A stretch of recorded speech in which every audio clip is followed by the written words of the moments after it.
এই প্যান্ডেলের মধ্যে কিন্তু লাইভ শিব তাণ্ডব চলছে এবং প্যান্ডেলের মধ্যে কিন্তু আপনারা এরকম ঝর্ণা দেখতে পাবেন। প্যান্ডেলের মধ্যে কিন্তু এরকম একটা বড় সাপ রয়েছে, আর এই হলো এই প্যান্ডেলের মা দুর্গা।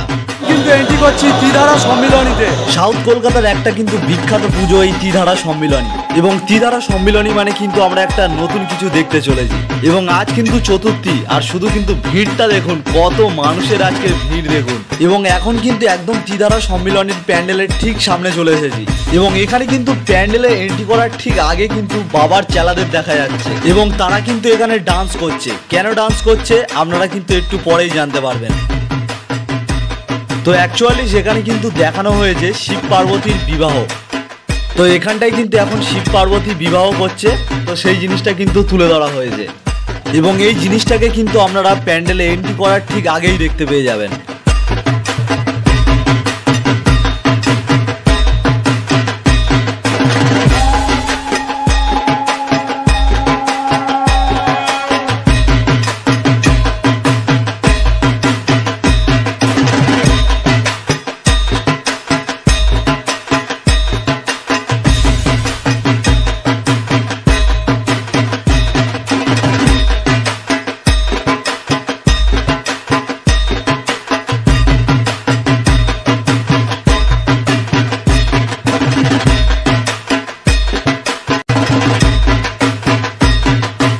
তো শিব পার্বতীর বিবাহ দেখে এবার কিন্তু এন্ট্রি করে গেলাম প্যান্ডেলের মধ্যে।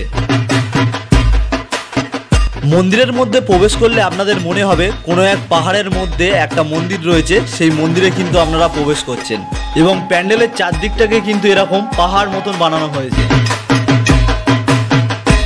এবং এই পাহাড়ের মধ্যে এই দিকটাই রয়েছে মন্দির, যেখানে কিন্তু রয়েছে দেবী দুর্গা, এবং এই দিকটাই কিন্তু রয়েছে বাবার চেলারা, যারা কিন্তু এখানে শিব তাণ্ডব করছে। ও কি লাগছে! এবং এই প্যান্ডেলের মধ্যে কিন্তু আপনারা ঝর্ণা দেখতে পাবেন। তো এখান দিয়ে দেখতে পাচ্ছেন পাহাড়ের ওপর থেকে কিন্তু ঝর্ণার জল পড়ছে, এবং এই ঝর্ণার জলটার জন্য কিন্তু প্যান্ডেলটাকে আরো আকর্ষণীয় করে তুলেছে।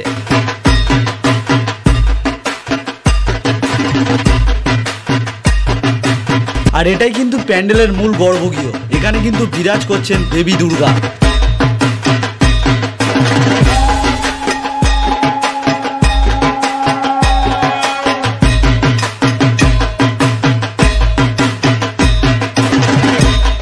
এবং প্যান্ডেল থেকে আপনারা যখন বাইরে বের হবেন, এখানে কিন্তু দেখতে পাবেন একটা কিন্তু বড় সাপ।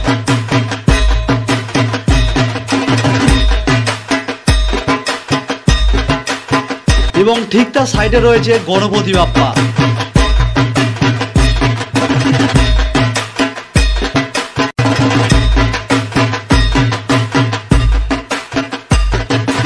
দারুণ লাগলো কিন্তু এই ত্রিধারার প্যান্ডেলটা, এই প্যান্ডেলটা মিস করবেন না।